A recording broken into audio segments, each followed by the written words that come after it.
Oui, s'ouvre, les cieux,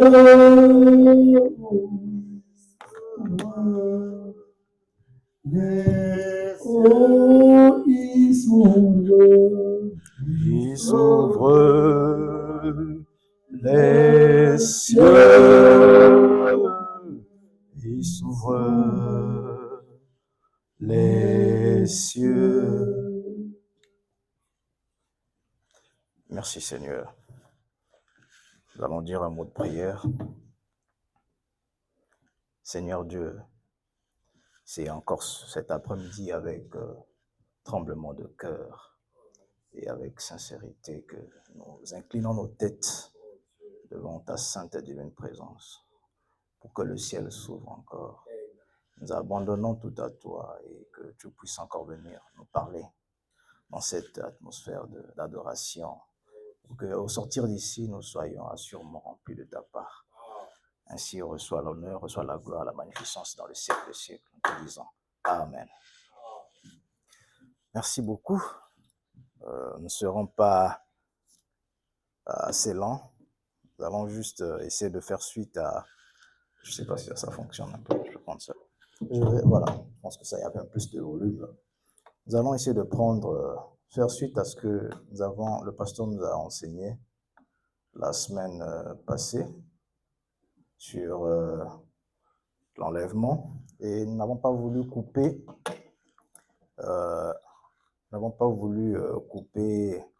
l'inspiration. Nous avons voulu continuer dans le même élan. Donc, quand le pasteur m'a appelé, me demandant de pouvoir apporter quelque chose, je me suis dit, bon, qu'est-ce que je vais apporter? Je me suis simplement posé la question, et c'est ce qui a permis à ce que je puisse mettre ces petites écritures à votre disposition ce matin, cet après-midi. C'était comment ferais-je pour comprendre ce que le pasteur venait de dire? Quand je me suis posé cette question, automatiquement, une réflexion est tombée dans ma pensée, et cela m'a conduit à aller lire dans Jean. Donc, vous allez prendre le livre de Jean. Jean, le chapitre 3. Jean, le chapitre 3, le verset 1. Nous allons lire Jean, et vous allez tout de go comprendre ce que nous allons vouloir aborder cet après-midi. La température est tellement basse que j'ai tendance à dire ce matin. D'accord? Nous allons aller directement dans le livre de Jean 3. Nous allons le lire très méthodiquement parce que nous voulons sortir de cette lecture le contexte dans lequel nous allons partager cet après-midi. Il est dit ceci dans Jean 3, verset 1. « Or, il y avait un homme d'entre les pharisiens nommé Nicodème, l'un des principaux juifs. Cet homme vint de nuit. » Verset 2. « Cet homme vint de nuit. Il vint dans la nuit, pendant les âges sombres, à la fin de l'âge de la Odyssée. » Donc, pendant la nuit, ici déjà, je pense que vous avez déjà un niveau assez élevé. Quand ici on parle de la nuit, on ne voit plus la nuit comme élément cet élément qui sépare, qui se met à travers les jours, ce qui nous permet de compter les jours. Ici, quand nous parlons de la nuit, nous sommes déjà avancés dans la compréhension pour comprendre qu'ici, il s'agit d'une période. Et cette personne, c'est un enseignant de la parole. Il s'approche auprès de Jésus dans la nuit, donc à la fin des âges. Et il demande à Jésus, et cet homme vint de nuit trouver Jésus. Il appelle Jésus maître. Nous savons que tu es un docteur, venu de la part de Dieu, car personne ne peut faire ces choses que tu fais si Dieu n'est avec lui. Verset 3. Jésus lui répondit, en vérité, je te le dis, si un homme ne naît de nouveau, il ne peut voir le royaume. Pour comprendre ce qui va se passer maintenant, l'obligation, sinon la règle sine qua non, c'est de naître de nouveau. Allons-y au verset 4, il est dit ceci. Nicodème lui dit, comment un homme peut-il naître quand il est vieux? Peut-il rentrer dans le sein de sa mère et naître une seconde fois? Verset 6, nous allons dire un peu, nous allons aller toucher les points essentiels. Jésus lui répond, parce qu'il dit à Jésus, comment moi qui suis vieux, pourrais-je encore entrer dans le sein de ma mère et renaître? Jésus au verset 6 lui dit, ce qui est né de la chair, premier principe, est chair. Ce qui est né de l'esprit, deuxième principe, est esprit. Sous d'autres interprétations, où le frère Branham dirait que le naturel typifie le spirituel. Ce sont des principes qui vont ensemble.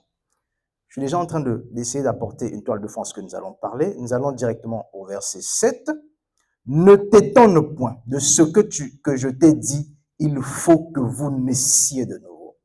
Tombons au verset 9. Nicodème lui dit, comment est-ce que ces choses peuvent-elles arriver? Verset 10. Jésus lui répondit, tu es docteur d'Israël, tu es un enseignant. Tu ne sais, et tu ne le sais pas, tu ne sais pas ces choses. Verset 11, il est dit, en vérité, je vous le dis, nous disons ce que nous savons. Ce que nous allons dire ici, nous le disons parce que nous le savons et que nous rendons témoignage de ce que nous avons vu. Ce que nous allons dire ici, nous l'avons vu, mais vous ne recevez point notre témoignage. Malheureusement, cela n'est pas reçu. Et le verset 12, si je vous ai parlé de ces choses terrestres, la première partie sera la partie terrestre, et que vous ne croyez point, comment pourriez-vous croire quand nous allons rentrer maintenant dans les parties spirituelles si je vous parle des choses célestes? Veuillez vous mettre, veuillez vous asseoir. Donc, nous allons ici aborder un sujet. Déjà, vous connaissez déjà le sujet que nous allons aborder sur le mystère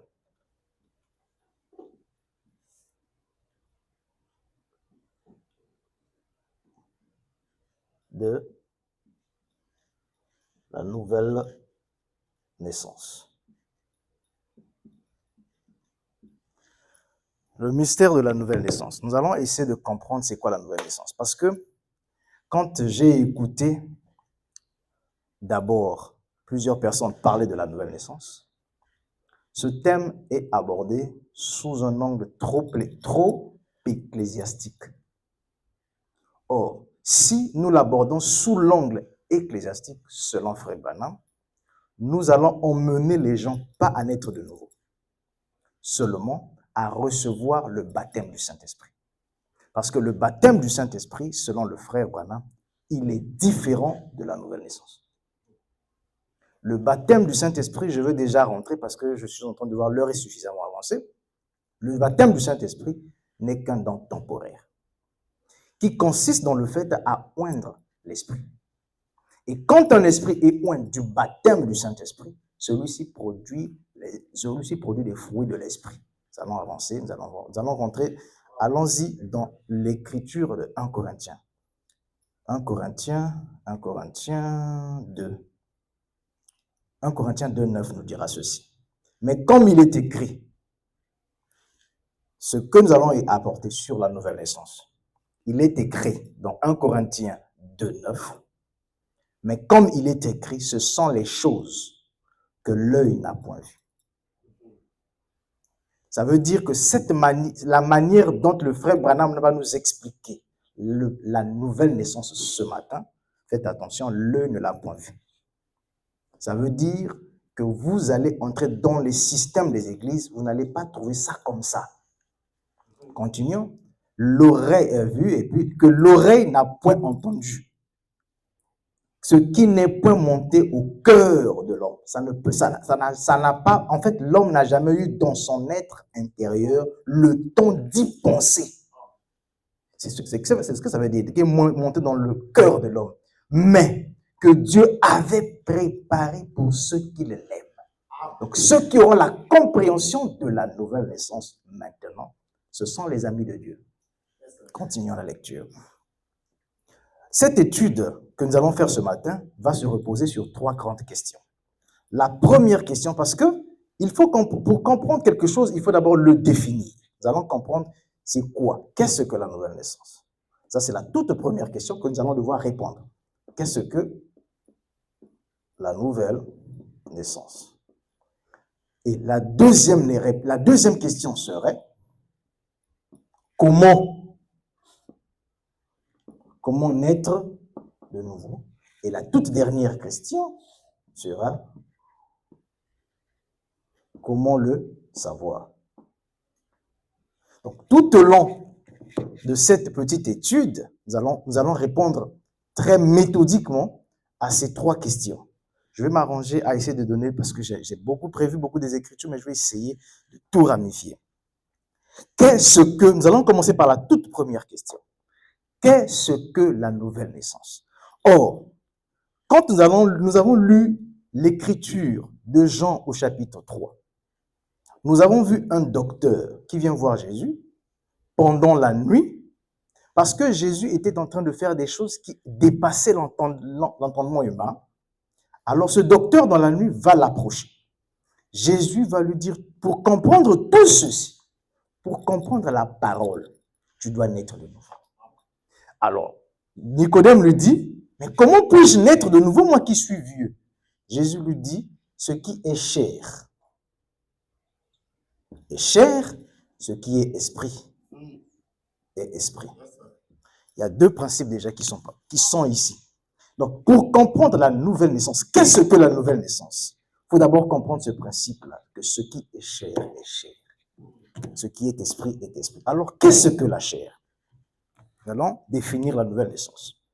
Or, selon la chair, avant la naissance d'abord, avant de définir la nouvelle naissance qui est la naissance de l'esprit, nous allons avoir la première naissance. Or, quand nous allons dans la première naissance, qui est la naissance de la chair, nous avons 2 principes qui définissent la naissance.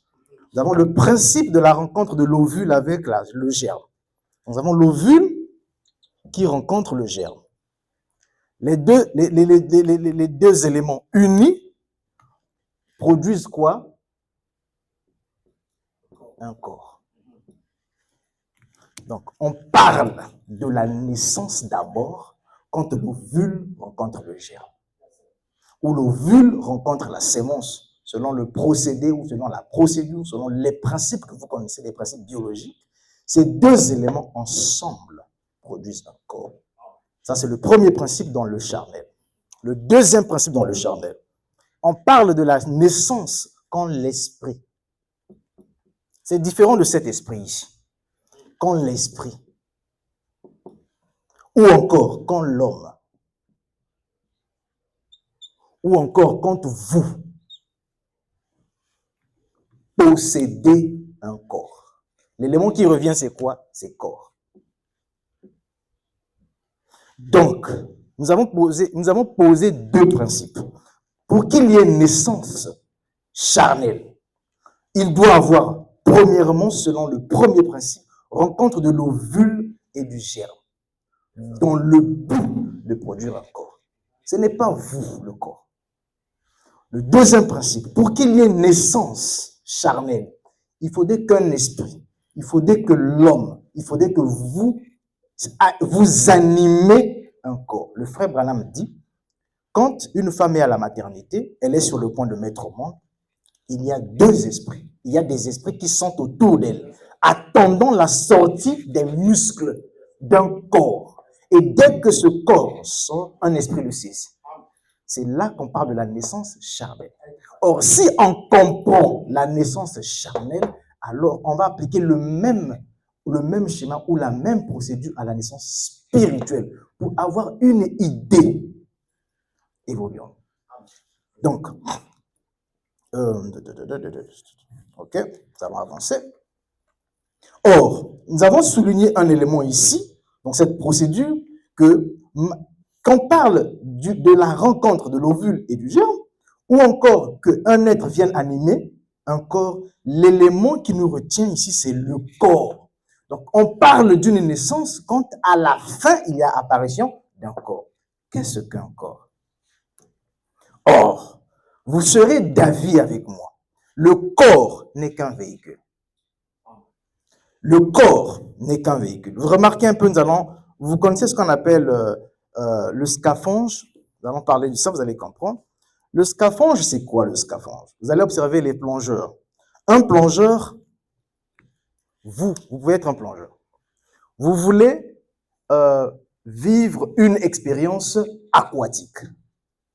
Vous voulez vivre une expérience sous-marine. Seulement, vous ne pouvez pas aller avec ce corps, car ce corps ici n'est pas approprié à vivre sous l'eau. Vous y allez, mais après quelques minutes, vous allez mourir.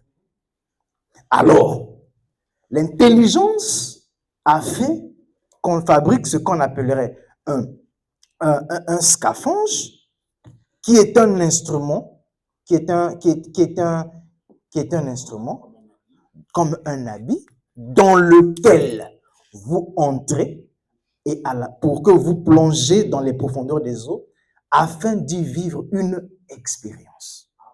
Est-ce que le scaphandre est vous? Non. Ce n'est qu'un habit. Donc, l'usine, selon une intelligence particulière, fabrique un habit, fabrique un outil. Cet outil a une date de fabrication, ce qu'on appellerait la date de naissance, et a une date de péremption, ce qu'on appellerait la mort. Mais cet habit-là n'est pas vous. Quand vous entrez dans cet habit, vous allez vivre une expérience sous-marine. Est-ce que l'habit atteigne la date de péremption ou pas? Quand vous avez terminé votre mission, vous sortez. L'habit est là dans une usine. Ce n'est pas vous. Mais vous l'avez utilisé pour vivre une expérience sous-marine.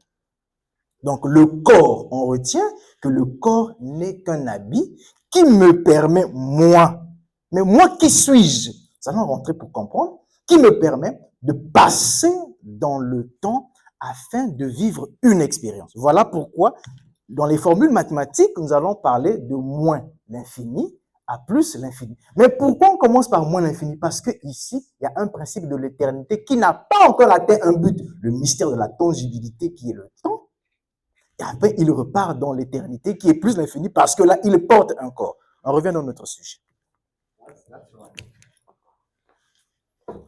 Maintenant, nous avons montré ici que la nouvelle naissance, la naissance d'abord, je suis dans la naissance d'abord. La naissance consiste dans le fait que vous portez un corps afin de vivre une expérience dans un domaine précis.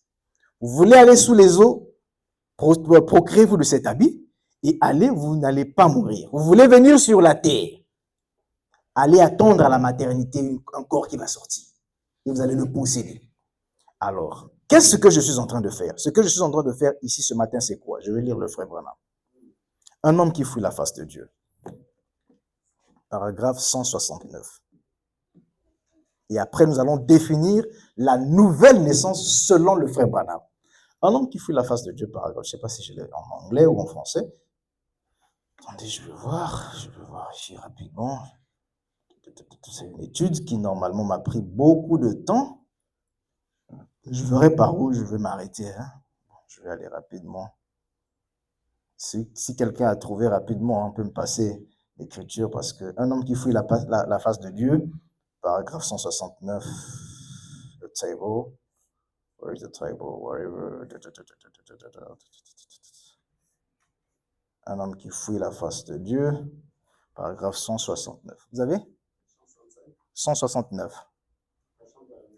Je pense en 65, le 17 février 65. Je pense que je l'ai rapidement. Je l'ai. 69. Voilà. Ce que nous sommes en train de faire ce matin a été dit par le frère William Marion Branham. Il dit ceci, paragraphe 169. Je ne sais pas pourquoi, mais j'ai l'impression il y a quelque chose qui est juste devant nous. Maintenant, souvenez-vous, je crois et je suis en train de prophétiser. Le frère Branham, pendant qu'il prêche ici, il est en train de prophétiser ce que nous sommes en train de faire maintenant. Il est en train de prophétiser quoi? De grandes joies attendent. Croyez-le, c'est vrai. Beaucoup beaucoup des cœurs tristes seront, des grands mystères seront éclaircis et la tristesse des gens se transformera en joie et l'assemblée se réjouit. Le frère Branham, quand il vient avec un ministère. Le ministère, il vient avec le ministère de révéler les sceaux. Quand il révèle les sceaux, l'ange lui dit de s'aimer ici et là, de s'aimer d'une manière un peu désordonnée. Il dit que nous le faisons sciemment, de manière à ce que certaines personnes parlent, d'autres qui se troublent, qui se posent beaucoup de questions. C'est fait sciemment. C'est pourquoi? C'est parce que dans un homme qui fouille la face de l'Éternel, il est dit que je prophétise que les gens viendront, une personne viendra, que les gens viendront pour faire quoi? Pour éclaircir. Et quand on éclaircit un mystère, ce n'est pas nous qui révélons. La révélation est donnée au frère William Marion Branham. Et quand on prend les éléments éclaircis, déposés d'une manière un peu éparpillée, pour les rendre clairs, ça donne quoi? Les cœurs tristes se transforment en cœurs de joie. Allons-y définir maintenant qu'est-ce que la nouvelle naissance, afin de donner la joie au cœur triste. Allons-y dans le livre Christ est le mystère de Dieu révélé. Christ est le mystère, si vous avez trouvé, c'est le paragraphe 234. Christ est le mystère de Dieu révélé, de 28 juillet 63. 234. 234, je ne sais pas.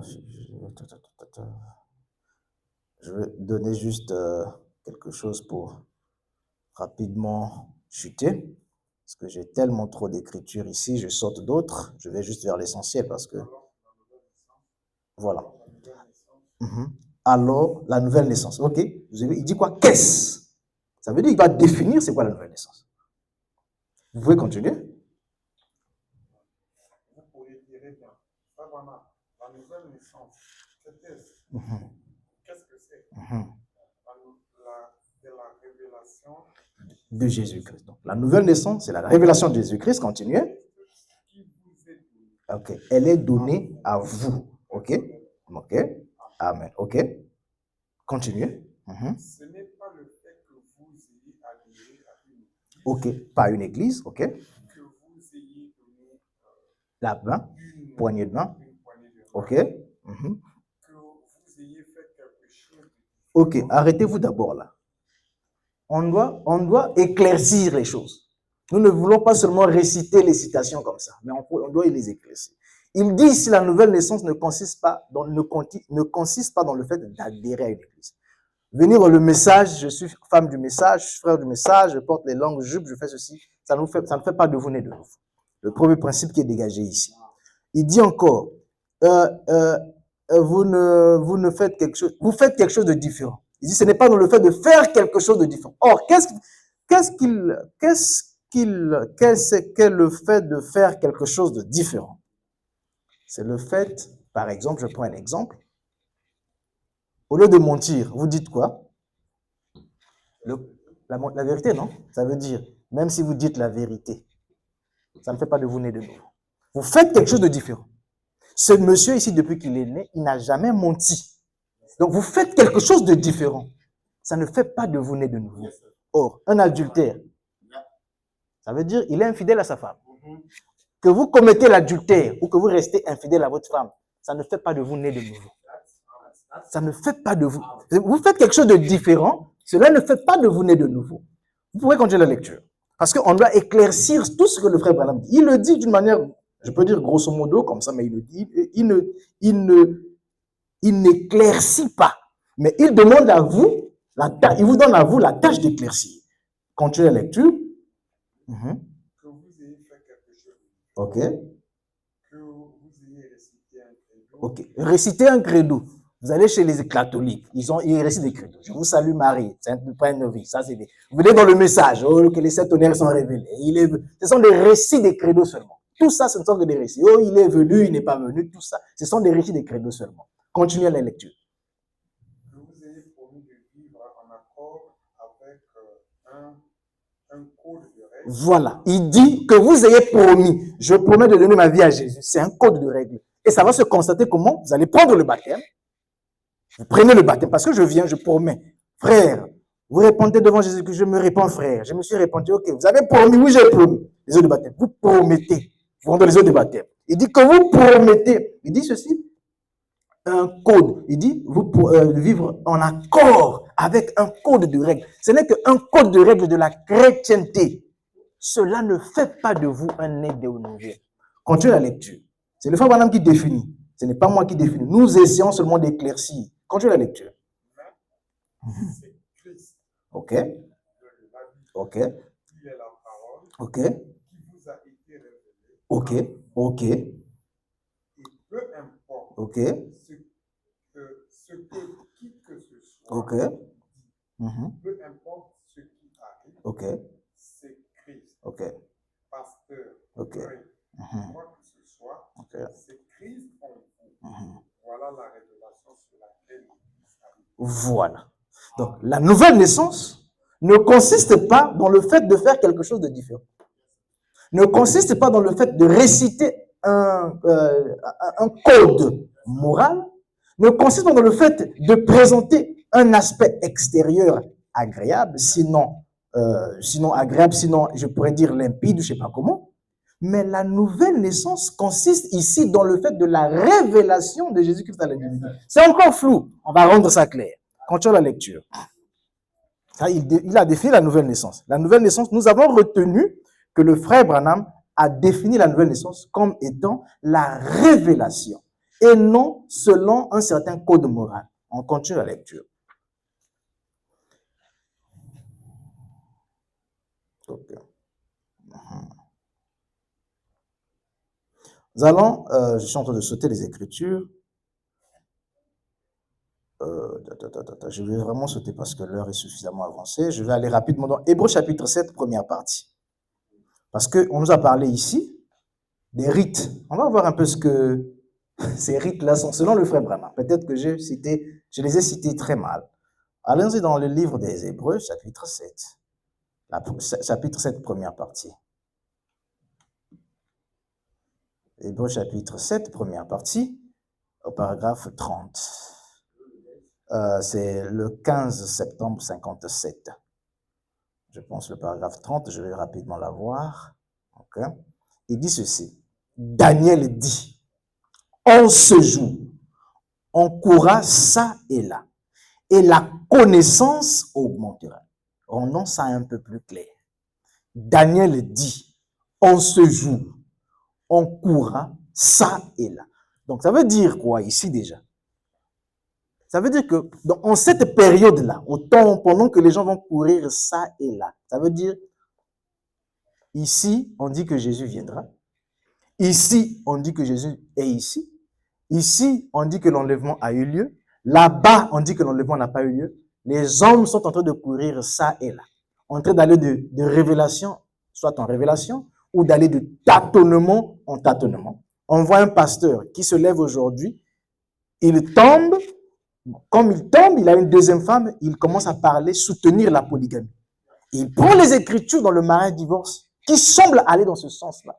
Donc du coup, il prend des morceaux pour soutenir sa pensée. Pourquoi? C'est parce que dans ces jours-là, les gens iront ça et là, pour soutenir leur pensée. Mais le frère Branham nous dit, et il dit, les sages connaîtront leur Dieu. Mais dans ce fouillis-là, dans ce méli-mélo, dans cette bouillie, dans ce mélange, dans cette ratatouille, le frère Branham dit, les sages connaîtront leur Dieu en ce jour-là. Donc pendant qu'il y a la distraction, vous devez connaître qui est votre Dieu. Ce n'est pas un être imaginaire. Les sages connaîtront leur Dieu en ce jour-là. Ils accompliront des grands exploits. Mais les méchants ne le connaîtront pas. Mais les méchants ne le connaîtront pas, le Dieu du ciel. Ils le connaissent. Ah, le méchant s'y connaît, c'est Dieu. Voilà. Il dit ceci. Les méchants connaissent Dieu. Ils le connaissent sous une forme et d'après un ensemble de rites. Donc, ça veut dire que non, les méchants aussi connaissent Dieu. Mais sous un ensemble de rites. Qu'est-ce que l'ensemble de rites? Je viens à l'église, je paye ma dîme. Ce sont ça des rites. Or, continuez un peu. Est-ce que je pense que j'ai défini les rites quelque part? Voilà. OK. Nous allons d'abord définir qu'est-ce qu'un rite. Or, les rites, c'est quoi? Ce sont des pratiques visibles répétées. Donc, ça veut dire que ce sont des pratiques. Aujourd'hui, je vais à l'église, je prends ma Bible, je prends mon baptême. Tout ça sont les rites. Je vais rapidement définir les rites selon la Bible. Allons dans Hébreu. Parce que je ne veux pas parler, mais que la Bible, le message parle. On va dans les Hébreux. Les Hébreux vont nous définir les rites. Hébreux, je suis où là? Je suis rapidement. Ok. Hébreux chapitre 6, verset 1. Il est dit ceci. C'est pourquoi, laissant les premiers principes de la doctrine de Christ, tendant à la perfection, nous posons de nouveaux fondements de renoncement aux choses mortes. Ça veut dire que les rites ne sont que des choses mortes. Or, les rites ici ont été définis comme des pratiques répétées par lesquelles vous exprimez votre foi. Ou voilà, vous exprimez votre foi. Or, les rites sont quoi? Quand vous allez étudier les rites, je ne veux plus rentrer dans les définitions, dans les détails parce que je dois rapidement chuter. Les rites, nous avons le premier, c'est la prière. La prière n'est qu'un rite. Ah, ça devient compliqué. Ce n'est qu'un rite parce que nous avons dit que c'est une pratique visible, répétée par laquelle une communauté exprime sa foi. Donc, vous avez la prière, vous avez la lecture de la Bible, la lecture du message, et pourtant ils lisent la Bible, et pourtant ils lisent le message, mais on constate que non, parfois il y a des différences. Dans les chrétiens, il y a beaucoup d'églises qui sont dans le christianisme, avec la seule Bible. Nous avons dans le message beaucoup de frères du message, mais avec beaucoup de différences. Ça veut dire que ce ne sont que des rites. Le baptême n'est qu'un rite. La Sainte Seine n'est qu'un rite. La dîme et les offrandes ne sont que des rites. Les chants, les louanges ne sont que des rites. Les impositions des mains ne sont que des rites. Le langage et quoi? Ce que les églises catholiques appellent la liturgie. La liturgie, le frère Branham appelle ça l'ordre dans l'église. Ce n'est qu'un rite. Donc, ça veut dire que tout ça ne fait pas partie de la nouvelle naissance. Ça ne fait en aucun cas partie de la nouvelle naissance. Mais qu'est-ce que la nouvelle naissance? Qui est cette révélation-là? Continuons la lecture parce que j'ai rapidement sauté. Donc, dans le livre des Hébreux, chapitre 4, on vient déjà de nous montrer que non. Je vais répéter la citation et puis on va avancer. Parce qu'on doit, je sais pas, j'ai pas encore répondu à la deuxième question. Voilà. Ils le connaissent sous un, voilà. Les sages le connaîtront leur Dieu. Ah, comme ça, ok. Mais les méchants ne le connaîtront pas, le Dieu du ciel. Ils le connaissent, donc les méchants connaissent aussi Dieu, mais sous une certaine forme et d'après un. Quelle forme les méchants connaissent Dieu? Je vais vous le dire. Les méchants connaissent Dieu sous la forme de Jésus Hoffman, là. Quand un méchant prie, il a cette forme-là dans sa tête. Or, Paul, je vais arrêter, mais je vais rapidement le dire, mais Paul nous dit, ils ont vécu avec Jésus, mais ils ont dit, attendez, nous avons connu en partie, mais nous attendons la perfection. Or, qu'est-ce que la perfection? C'est quand Dieu dit, le frère Branham nous a dit que non, c'est de connaître, c'est Jésus qui se révèle personnellement à vous. Mais le méchant connaît Christ sous une forme et des rites.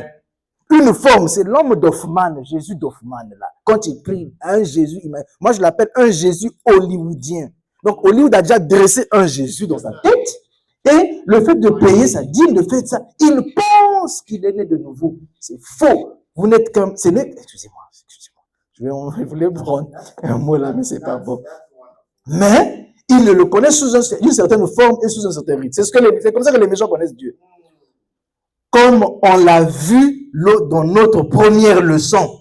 Mais ils ne le connaissent pas par le moyen de quoi? Retenez le mot ici. Le moyen de la perfection. Or, le juste connaît Dieu sous le moyen de la perfection. Pas sous le moyen des rites et des formes. Continuons un peu, nous allons voir qu'est-ce que la perfection. Parce que tout est dans le message. Il nous a seulement donné la grâce de pouvoir rendre les Écritures claires. Allons-y dans le message rapidement. Nous allons voir qu'est-ce que la perfection. La perfection ici, pour comprendre la perfection, le mystère de Dieu dans sa perfection, il faut repartir un tout petit peu dans l'éternité. Or, dans l'éternité, nous allons voir c'est quoi l'éternité. L'éternité, excusez-moi, je pense que je l'ai prévu ici.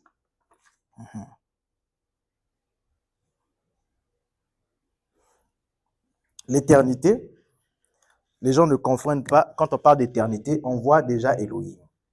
Or, Elohim, normalement, en français, on appellerait ça, excusez-moi. Ok. En français,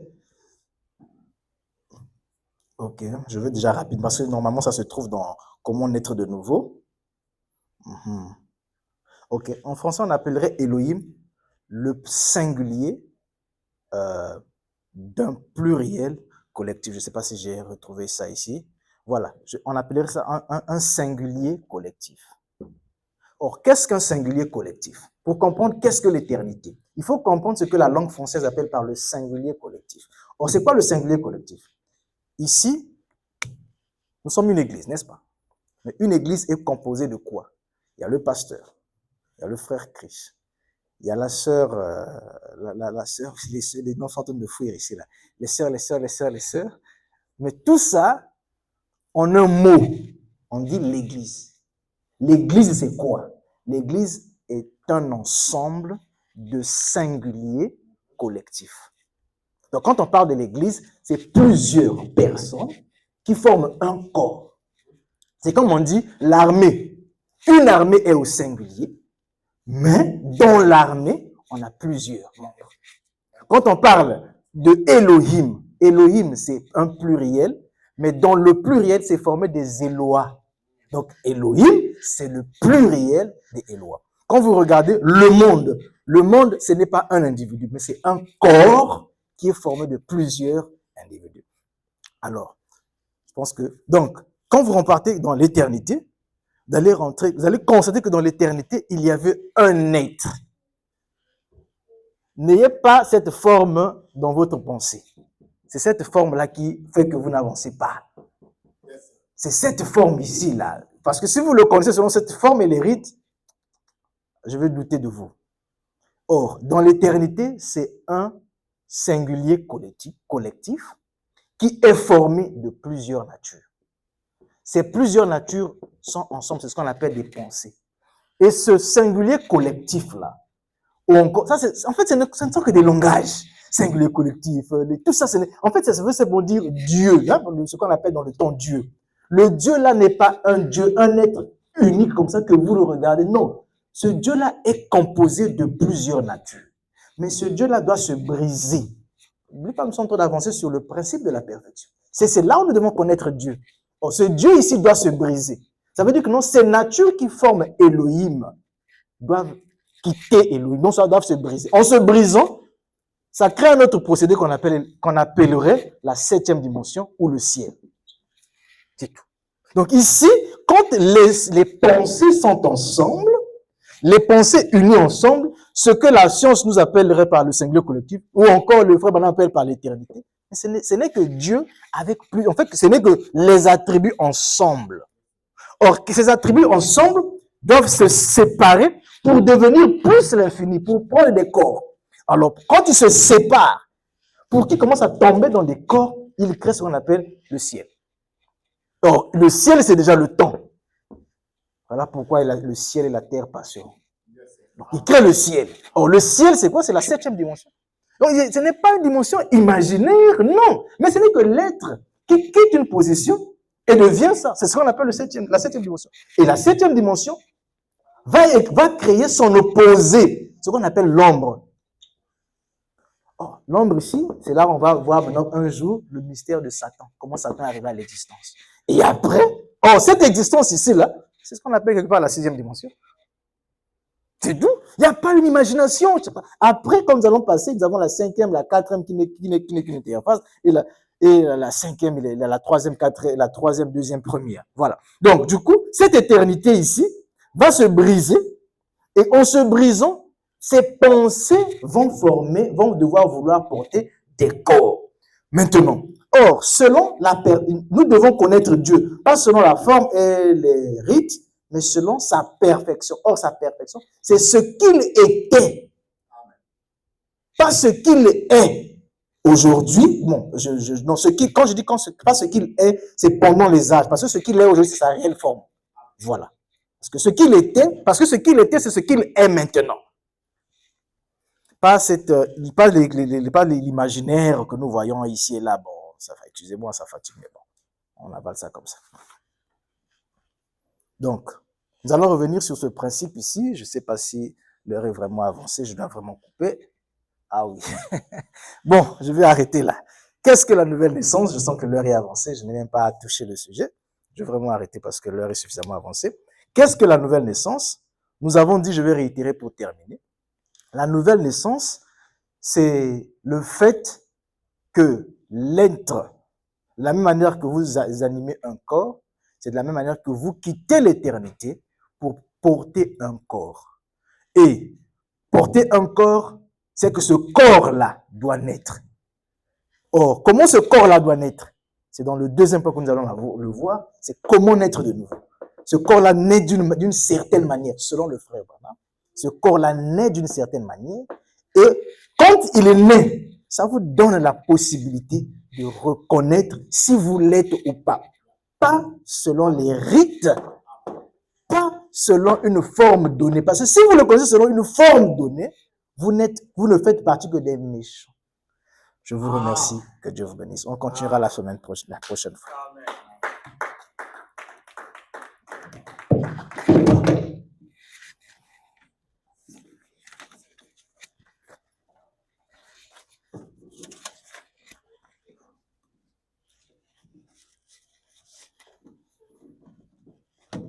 God bless you. Amen. Yeah,